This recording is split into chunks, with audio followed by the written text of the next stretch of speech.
In RTK signaling, when a ligand binds to the ligand binding sites on the two inactive tyrosine receptor protein monomers, they close together. Then phosphates are transferred from ATP to the tyrosines on the receptor to fully activate the RTK proteins. The active RTK then activates relay proteins, which then phosphorylates more proteins using ATP, starting a cascade to activate more proteins.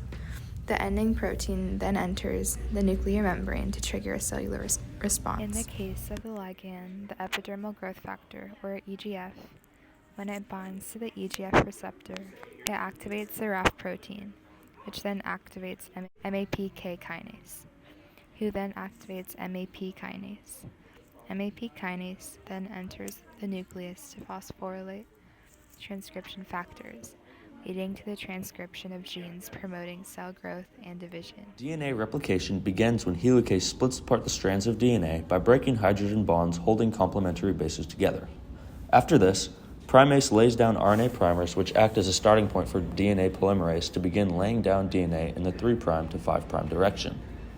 Primers are needed because polymerase needs something to dock onto before laying down the DNA. After this, another DNA polymerase goes through and replaces the RNA primers with DNA. This leaves certain portions of the strand disconnected from each other. So, to fix this, the ligase goes through and connects any part of the strand that is not aligned properly. This creates a full and complete new DNA strand. Mitosis is the process where a single cell divides to create two identical daughter cells. In prophase, chromosomes condense and spindle fibers begin to form. The nuclear envelope starts to break down.